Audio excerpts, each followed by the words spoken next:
Hello and welcome everyone.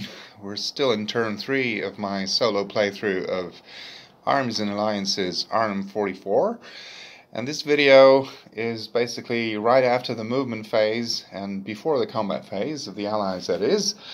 And I just wanted to show you a couple of things of how it works. I already have in a few other videos, but this one is perhaps in a little bit more detail because there's more artillery on the board and I'm showing you a couple of options, what you can do with them, basically showing you the attacks. Well, this unit here is going to bombard this hex here. You cannot choose an individual unit, you get to bombard it. One of the advantages of bombardment is that the opponent doesn't get to attack back, and potentially it could also a way to drive a last defender out of such a hex, so you could potentially attack it in another hex again, because remember you can only attack a single hex once, so that could potentially be an option. Not here, but it could be. This artillery unit is going to support this attack here. Normally speaking, I believe this infantry is in the open. I might want to double check, but it certainly looks like clear terrain. Normally it would be 1 against 2 because infantry defends better than it attacks, but along with the support of the artillery unit, you'd get to add 3 more to it, so then it's actually 4 against 2, and well, you know, you never know what could happen. It doesn't really cost anything, it doesn't cost any supplies. You only pay supplies for airborne artillery units. This one actually belongs to 30th Corps, so you don't actually pay anything else for it, and why wouldn't you attack then? These 3 infantry units are going to attack these 2 German infantry in a town hex, so that would be 4 against 8, because again, infantry defending a city or a town get upgraded to 4 defense each, so that totals 8. So normally speaking that wouldn't be a very good idea, obviously, but you can add up to 2 artillery units to the attack. So you'd get to add, in this case, 6, a value of 6 attack factors, I believe they're called in this game. So then it's a much more even fight, and who knows, maybe if the Allies roll well, they'll actually be able to do some damage. This unit cannot do anything, this artillery unit. It's an airborne artillery unit, and it only has a range of 4. So it cannot reach either one of these hexes, otherwise perhaps it could have supported this hex as well, but that's 5 hexes away, so it can't reach. Otherwise, up to 2 artillery units can support, so it could have supported along with this one here.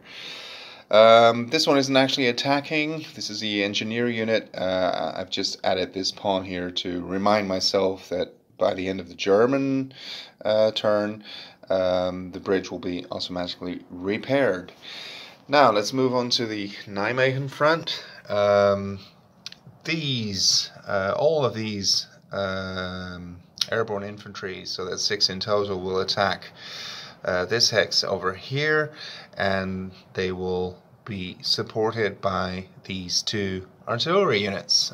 So it's 6 plus 3 plus 3, so that's an attack factor of 12, plus a die roll, of course. They've also added in a card for good measure, which adds another 1 combat factor to it against a defense of 4. Remember, the infantry in a town or city defends on a 4. You can also see that on the battle board, by the way. And the recon unit, I believe, defends on a 2. So, you know, along with the artillery and everything, who knows? You probably won't be able to destroy them outright, but, you know, you might do some damage and score some victory points that way as well. Finally, up here in the north, let's see. Well, these 2 infantry units are going to attack this German infantry here in broken terrain. These 2 are going to attack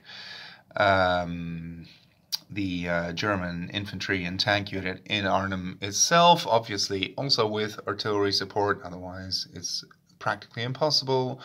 So from that artillery unit over here, and this one is actually going to attack or help in the, well, This one gets -1, I believe, so it might not even be able to attack.